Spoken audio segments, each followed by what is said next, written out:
Então, pessoal, vamos continuar nossa aula aí sobre química dos alimentos.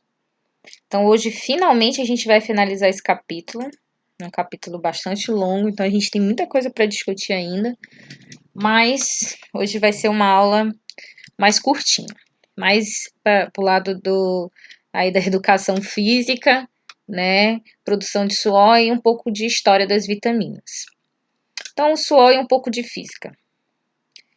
Então, como que, na verdade, ocorre a regulação da temperatura do nosso corpo através da água que a gente expele, né, que a gente excreta, assim dizendo, tá? Quando o nosso corpo ele tá com uma temperatura elevada, né, quando essa temperatura se eleva, o que que acontece? O nosso corpo ele fica quente por dentro.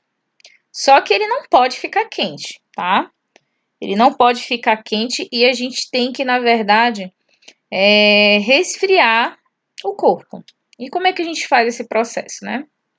Nosso corpo, ele tem aí água.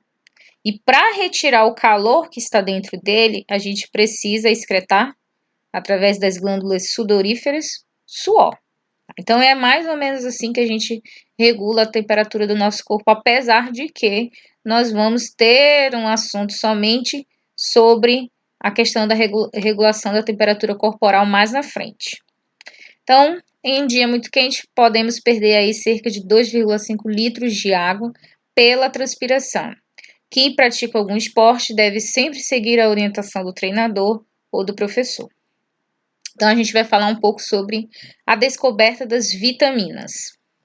Desde a antiguidade, o ser humano já percebia, né, que determinados alimentos ajudavam a curar certas doenças. No Egito Antigo, por exemplo, né, eles sabiam que o fígado do boi podia curar cegueira noturna, que foi aquilo que a gente falou lá atrás, né, sobre a questão da vitamina A. Mas nem sempre era possível descobrir quais alimentos podiam resolver doenças relacionadas à carência de nutrientes, ou mesmo identificar que doenças eram essas.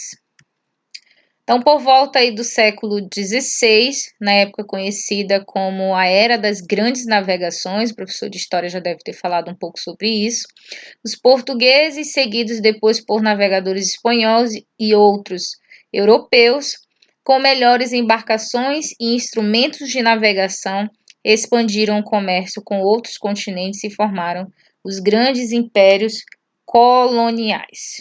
Então, mas o que essa parte de história tem a ver? Bom, a certa altura, né, as viagens eram consideradas muito longas, às vezes até anos. A dieta dessas pessoas que estavam nas navegações era limitada, ou seja, era só carne salgada e bolachas, de farinha de trigo ou centeio. E a falta de outros alimentos, de uma variedade de alimentos, ocasionava algumas doenças e até morte nessas navegações. Então, a falta de alimentos ricos em vitamina C fazia com que muitos marinheiros morressem depois de sofrer hemorragia nas articulações, como vocês podem observar aqui nessa imagem, e nas gengivas, que é o famoso escorbuto. Em 1747, o médico escocês James Lind notou que a ingestão de frutas cítricas poderia prevenir esses problemas, mas nem todas as pessoas acreditavam nele, não aceitavam esse fato, achando que bastava manter apenas uma boa higiene e práticas de atividade físicas. Naquela época, você, na verdade, gerar uma hipótese de alguma coisa era muito difícil você comprovar. Então, as pessoas elas faziam muitas observações e era isso que elas tinham em mãos naquele momento, mas chegar a comprovar era algo muito difícil. Outro caso foi o de certas regiões da Ásia, onde muitas pessoas alimentavam-se principalmente de arroz polido, sem casca, adquirindo a doença hoje conhecida como beriberi.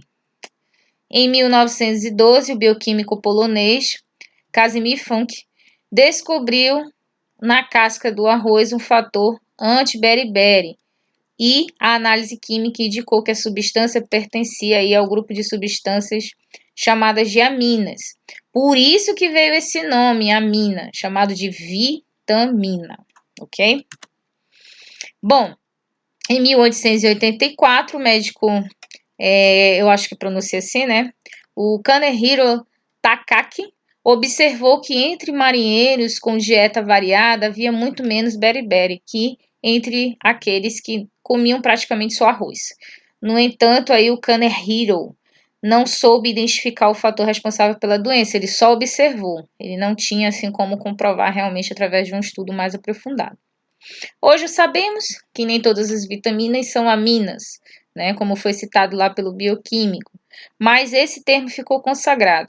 E aí hoje a gente chama aí as vitaminas, né, mesmo que nem todas possuem uma substância, um grupo amina. Bom, os estudos em animais e o desenvolvimento de novos instrumentos de análise química possibilitaram o esclarecimento da estrutura química das vitaminas. Esse trabalho foi feito por um grande número de pesquisadores, então devemos aí honra e glória a esses pesquisadores, principalmente cientistas.